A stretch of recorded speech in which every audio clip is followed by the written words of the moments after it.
పెద్దలకు నమస్కారం. ఈనాడు మన అదృష్టం శ్రీ శ్రీ శ్రీ శ్రీ సత్యాత్మ తీర్థ స్వామీజీ వారు, ఉత్తరాది మఠం, బెంగళూరు వారు. మహాతపస్వి, మహాపండితుడు, మంచి మంత్రశక్తి గలవాడు. అటువంటి వారు ఈ భాగ్యనగరానికి రావటం, వారు వేరే కార్యక్రమంలో చాలా బిజీగా ఉండి వెళ్ళిపోయేటువంటి పరిస్థితులు ఉన్నప్పుడు చౌదరి గారి ఆహ్వానం మేరకు ఒక 2 నిమిషాలు వచ్చేసి ఆయన అనుగ్రహ భాషణ చేసేసి ఆయన వెళ్ళిపోయేటువంటి పరిస్థితి. ఈ పీఠం చాలా పురాతన పీఠం. హంసనామక పరమాత్మ, సనక సనందనాథులు, దూర్వాసులు ఆ పరంపరలో వచ్చినటువంటి పీఠం. చతుయుగ మూర్తులు, 4 యుగాల్లో పూజించబడేటువంటి మూల రాములు, సీతాదేవి విగ్రహాలు వేల సంవత్సరాలు బట్టి ఆ మఠంలో వస్తున్నటువంటి పరంపర. అటువంటి మహాతపస్వి ఈనాడు మన మధ్యలో ఉండటం చాలా సంతోషం. వారి అనుగ్రహ భాషణ అనుగ్రహ భాషణ అయిన తర్వాత స్వామివారు వెళ్ళిపోతారు. తర్వాత మన ఊరేగింపు కార్యక్రమం జరుగుతుంది. స్వాముల వారిని వారి అనుగ్రహ సందేశం ఇవ్వమని ప్రార్థిస్తున్నాను.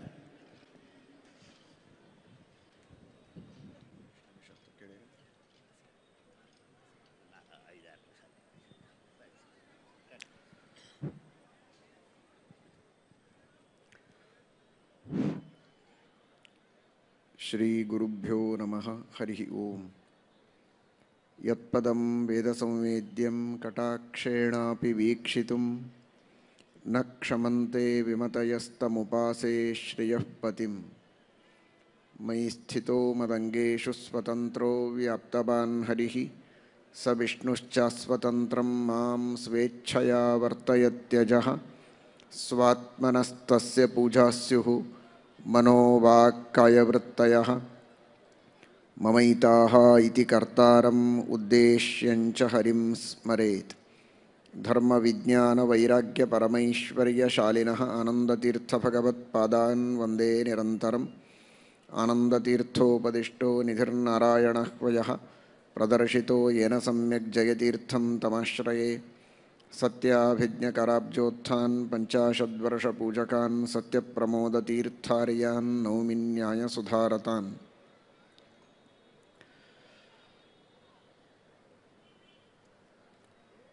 భక్తులందరికీ ఈ కోటి దీపోత్సవాన్ని దర్శించేది మహాభాగ్యము. ఎన్నో జన్మల పుణ్యం వలన ఇటువంటి భాగ్యం దొరుకుతుంది. ఈ దీపోత్సవాన్ని చూసేటప్పుడు మనస్సులో భక్తితో భావన చేసుకోవాలి. స్వామికి దీపాన్ని అర్పిస్తున్నాము.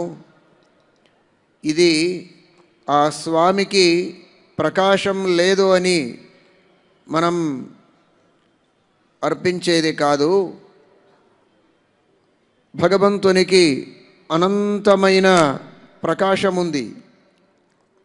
శ్రీకృష్ణ పరమాత్ముడు భగవద్గీతలో ఆదేశిస్తాడు.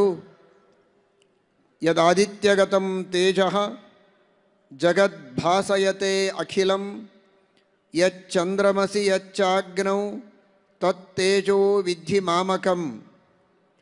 సూర్యునిలో, చంద్రునిలో ఉన్న ఆ ప్రకాశం, నక్షత్రాల్లో ఉన్న ఆ ప్రకాశము, ఇవన్నీ కూడా ఆ భగవంతుని ప్రకాశం వలన వస్తాయి.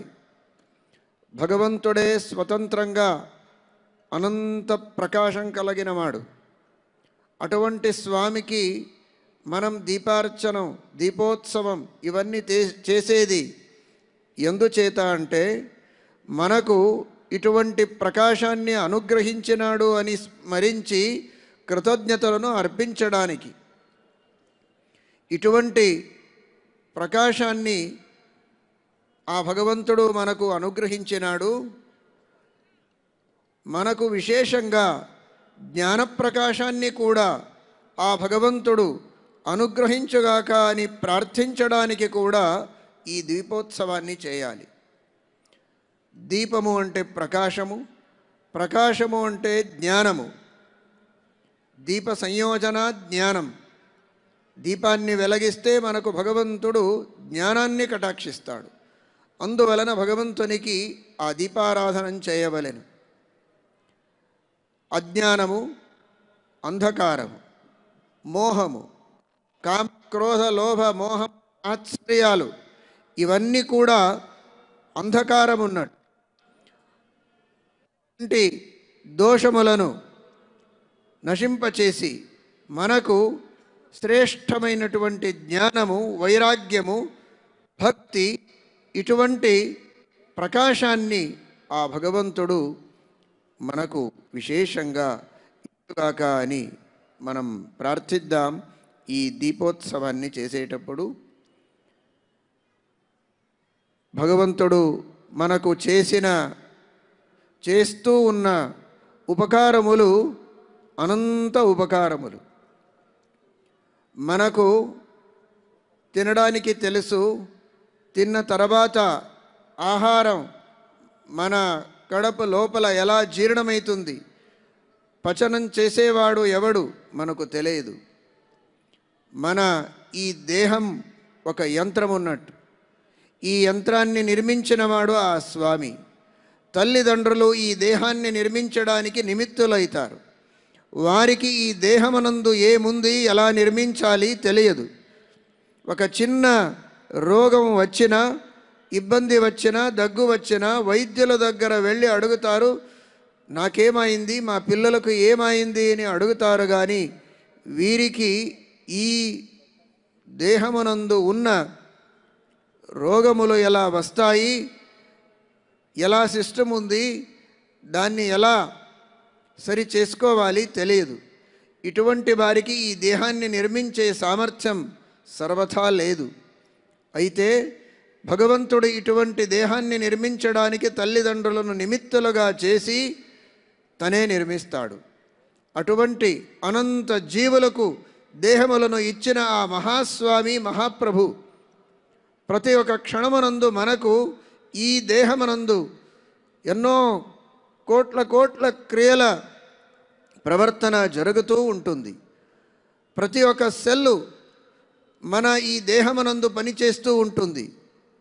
అటువంటి ఆ ఒక్కొక్క సెల్లు కూడా పని చేస్తుంది అంటే దాంట్లో ఆ స్వామి అంతర్యాముడై ఉండి చేయిస్తాడు. శ్రీకృష్ణ పరమాత్ముడు భగవద్గీతలో అంటాడు, పశ్యన్ శృణ్వన్ స్పృశన్ జిఘ్రన్ అశ్నన్ గచ్చన్ స్వపన్ శ్వసన్ ప్రలపన్ విసృజన్ గృహన్ ఉన్మిషన్ నిమిషన్ అపి. ప్రతి ఒక్క పని చేసేటప్పుడు కూడా ఆ స్వామి యొక్క అనంత ఉపకారములు మనకు ఉన్నాయి. అటువంటి స్వామిని తలుస్తూ ఉండాలి. అటువంటి ఉపకారములను చేసిన ఆ భగవంతునికి మన కృతజ్ఞతా సమర్పణం ఏదో ఒక మాధ్యమాన చేయాలి.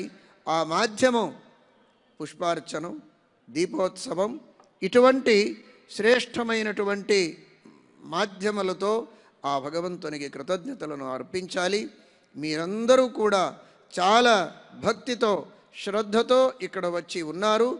ఈ ఉత్సవాన్ని చూడడానికి మనస్సులో ఆ భగవంతుని స్మరించుకోండి. ఆ శ్రీకృష్ణ పరమాత్ముడు, వెంకటేశ్వర స్వామి, శ్రీ కాళహస్తీశ్వరుడు, శ్రీశైల స్వామి, జ్ఞానప్రసూనాంబ, అటువంటి మహానుభావులు, మహాప్రకాశం కలిగిన వారు మనకు జ్ఞానప్రకాశాన్ని ఇచ్చి అనుగ్రహించుగాక అని అందరూ కూడా మనస్సులో ప్రార్థించుకోండి. ఈ వ్యవస్థను చేసిన అందరికీ, వ్యవస్థాపకులకు, వచ్చిన భక్తులకు భగవంతుడు విశేషంగా జ్ఞానభక్తి వైరాగ్యములను, ఆయురారోగ్యాది ఐశ్వర్యములను అనుగ్రహించుగాక అని ప్రార్థిస్తాము. శ్రీకృష్ణ అర్పణమస్తు. కళ్యాణ పరమేశ్వరునిగా సాక్షాత్కరించిన ఆ శ్రీకాళహస్తీశ్వరుడు జ్ఞాన